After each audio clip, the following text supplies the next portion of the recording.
문제달인 신혜손입니다. 직업상담사 2급 제2회 실전 테스트 14번에서 18번이요. 마지막 시간이고요. 남은 시간 동안은 동용 문제랑 지금까지 올려드린 제1, 2회 실전 테스트를 잘 정리하셔서 시험에 임해 주시기 바랍니다. 모든 신혜손 구독자님들의 합격을 기원하겠습니다.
14번 한국표준직업 분류에서 직업으로 보지 않는 활동 5가지를 쓰시오.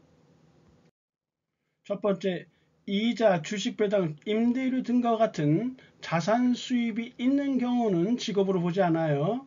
두 번째, 사회보장이나 민간보험에 의한 수입이 있는 경우 역시 직업으로 보지 않고요. 세 번째, 배당금이나 주식 투자에 의한 시세 차익이 있는 경우 역시 직업으로 보지 않고, 네 번째, 자기 집의 가사 활동에 전념하는 경우, 다섯 번째, 교육기관에 재학하며 학습에만 전념하는 경우, 그 외에도 무급 봉사활동, 무급 시민 봉사활동을 하는 경우, 또는 사회시설 수용자의 수용시설 내의 경제활동, 이런 거 전부 직업으로 보지 않는다는 사실이에요. 다섯 가지, 이자, 주식 배당, 임대료 등과 같은 자산 수입이 있는 경우, 사회보장이나 민간보험에 의한 수입이 있는 경우, 배당금이나 주식 투자에 의한 시세 차익이 있는 경우, 자기 집의 가사 활동에 전념하는 경우, 교육기관에 재학하며 학습에만 전념하는 경우.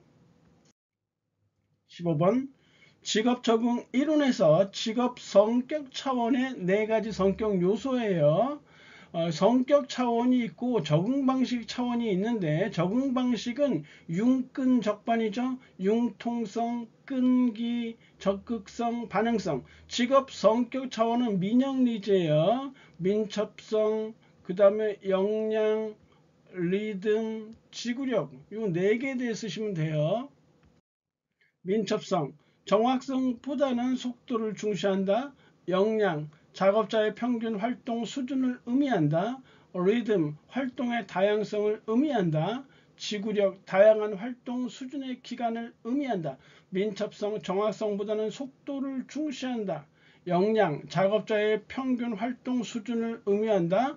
리듬, 활동의 다양성을 의미한다. 지구력, 다양한 활동 수준의 기간을 의미한다. 1회 시험에도 나왔던 것이죠. 16번 심리검사의 실시 방법에 따른 분류 중 속도 검사와 역량 검사에 대해서 예를 들어 설명하시오. 심리검사 분류는 상당히 중요해요. 거의 매해 빠지지 않고 나오는 것인데요. 이 심리검사의 분류는 첫 번째가 지금 여기 16번에 나와 있는 것처럼 실시 방법에 따른 분류예요. 실시 방법에 따라서 분류하고, 두 번째가 사용 목적에 따라서 분류를 해요. 사용 목적에 따라서 분류를 하고, 세 번째가 측정 내용에 따라서 분류를 한다. 그리고 네 번째 마지막이죠. 검사 장면에 따라서 분류를 해요. 그래서 실시 방법에 따른 분류는 다시 3가지로 이렇게 나눠져요. 실시 방법에 따른 분류는 실시 시간을 기준으로 했느냐, 두 번째 수검자 수를 기준으로 했느냐, 세 번째 검사 도구를 기준으로 했느냐. 그래서 실시 시간을 기준으로 했다면 그때는 속도 검사와 역량 검사로 나눠지고, 수검자 수를 기준으로 했다면 개인 검사와 집단 검사로 나눠지게 되고, 검사 도구를 기준으로 했다면 지필 검사와 수행 검사로 이렇게 나눠져요. 사용 목적에 따른 분류요. 1회 시험에 나왔던 거예요. 규준 참조 검사와 그리고 준거 참조 검사로 이렇게 나눠지게 되는 것이죠. 측정 내용에 따른 분류는 성능 검사냐, 성향 검사냐로 나눠지게 돼요. 성능 검사, 성향 검사로 나눠지게 돼요. 성능 검사는 다른 말로 하면은 인지적 검사라고도 해요. 인지적 검사라고도 하고, 그리고 극대 수행 검사 또는 최대 수행 검사라고도 하니까 이 같은 의미의 표현들을 잘 알아두셔야 돼요. 그리고 이 성향 검사는 정서적 검사라고도 해요.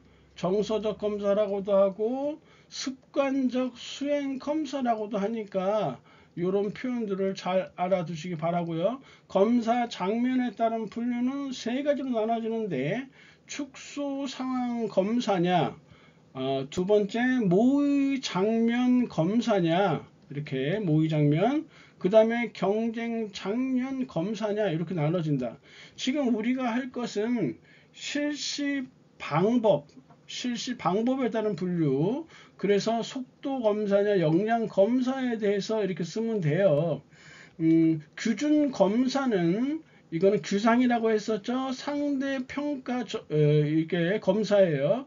준거 참조 검사는 절대 평가 이렇게 검사죠. 국가 자격 시험 같은 거. 상대 평가 검사인 규준 참조 검사는 각종 심리 검사나 선발고사가 여기에 해당되어지고요. 이렇게 보시면 되겠는데, 속도나 역량 검사, 속도 검사는 제한 시간을 두고 숙련도를 측정하는 거예요. 반면에 역량 검사는 제한 시간 없이 궁극적인 문제 해결 능력에 초점을 맞추는 것이죠. 그래서 이 심리 검사 분류는 거의 매회 나올 정도로 아주 중요한 거고요. 이번 시험에도 노동 수요의 임금 탄력성과 더불어서 역시 확률이 가장 높은 유형 중에 하나이다라는 사실을 알고 계셨으면 좋겠네요. 속도 검사. 제한 시간 내에 시간이 제한되어 있어야 해요. 수검자의 수행 능력을 측정하는 것으로서 문제 해결 능력보다는 숙련도를 측정한다. 웩슬러 진행검사, 바꿔쓰기 소검사 등이 해당되고요. 역량 검사는 제한 시간이 없다라는 거. 수검자의 능력이 충분히 발휘되도록 하여서 궁극적인 문제 해결 능력을 측정한다. 수학 경시대의 문제예요. 속도검사, 제한 시간 내에 수검자의 수행 능력을 측정하는 것으로서 문제 해결 능력보다는 숙련도를 측정한다. 웩슬러 진행검사의 바꿔쓰기 소검사 등이고, 역량검사는 제한 시간 없이 수검자의 능력이 충분히 발휘되도록 하여 궁극적인 문제 해결 능력을 측정한다. 수학 경시대의 문제예요. 17번. 임금 상승률에 따라서 노동 공급 곡소는 우상향한다라는 말이 참인지 거짓인지 불확실한지를 판정하라. 이렇게 했는데, 그리고 여가와 소득의 선택 모형에 의해서 이유를 설명을 했는데, 일단 1번은 불확실해요. 이게 왜 그러냐면 임금이 상승한다고 해서 노동 공급 곡선이 무조건 우상향하는 건 아니에요. 다시 말해서 여가라는 것이 여가가 정상제냐 열등제냐로 이렇게 나눠 보셔야 돼요. 그래서 여가가 정상제인 경우에는 임금이 상승하면 노동 공급 곡선도 일정 부분 이렇게 상승하다가, 그리고 일정 시점이 되면 후방으로 굴절하게 된다. 여가가 정상제인 경우에는. 그래서 이렇게 노동 공급이 상승하는 부분은 대체 효과가 소득 효과보다 큰 경우에요. 후반 굴절하는 이 부분은 소득 효과가 대체 효과보다 큰 경우란 말이에요. 그래서 여가가 정상제인지 두 번째 열등제인지 이렇게 나눠서 이렇게 설명을 해 주셔야 돼요. 여가가 열등제인 경우에는 대체 효과, 소득 효과 상관없이 임금 상승에 맞춰서 노동 공급은 우상향한다. 이렇게 쓰시면 되는 거예요. 그러니까 임금 상승률에 따라서 노동 공급수는 우상향한다는 것은 불확실하죠. 여가가 정상제인가 열등제인가에 따라서 달라질 수 있다는 것이에요. 불확실하고 이유는 여가가 정상제인 경우에는 대체 효과가 소득 효과보다 클 때는 노동 공급 곡선은 우상향하지만 대체 효과가 소득 효과보다 작을 때는 후반 굴절한다 이렇게 쓰시면 되고 여가가 열등제인 경우에는 대체 효과와 소득 효과에 관계없이 노동 공급 곡선은 우상향한다 이렇게 쓰시면 되겠네요. 18번 임금의 하방 경직성의 의미 그리고 하방 경직성이 되는 이유 임금의 하방 경직성이라는 뜻은 한 번 오른 임금이 경제 여건의 변화에도 불구하고 다시 내려오지 않는 현상 이게 임금의 하방 경직성의 의미예요. 그리고 그런 이유는 하방 경직성이 되는 이유는 우리가 이렇게 얘기를 했어요. 최강 노화장 효율이라고 이렇게 했거든요. 그러니까 화장을 하지 않아도 피부가 최고다 이거죠. 최강 노화장 효율. 의미는 임금의 하방 경직성은 한 번 오른 임금이 경제 여건의 변화에도 떨어지지 않은 채 그 수준을 유지하려는 경향을 임금 하방 경직성이라고 한다. 이유는 최저임금제 실시, 강력한 노동조합의 존재, 노동자의 역선택 발생 가능성, 그 다음에 화폐 환상, 장기 근속, 그 다음에 효율성 임금 정책 이 세 개까지 합치면 6개 딱 되는 거예요. 그러니까 3개만 쓰는 거니까 3개만 쓰면 되는데 만약에 5개 6개 쓰라고 한다면 이렇게 딱 알아두시면 되겠죠. 최강 노화장 효과, 최저임금제 실시, 강력한 노동조합의 존재, 노동자의 역선택 발생 가능성, 그리고 화폐 환상, 장기 근속, 효율성 임금 정책 이걸로 일단 실전 테스트 2회까지 마무리 졌고요. 건강관리 잘 하셔서 이번 2회 시험에서도 많은 합격자 수가 나오기를 기원하겠습니다. 감사합니다.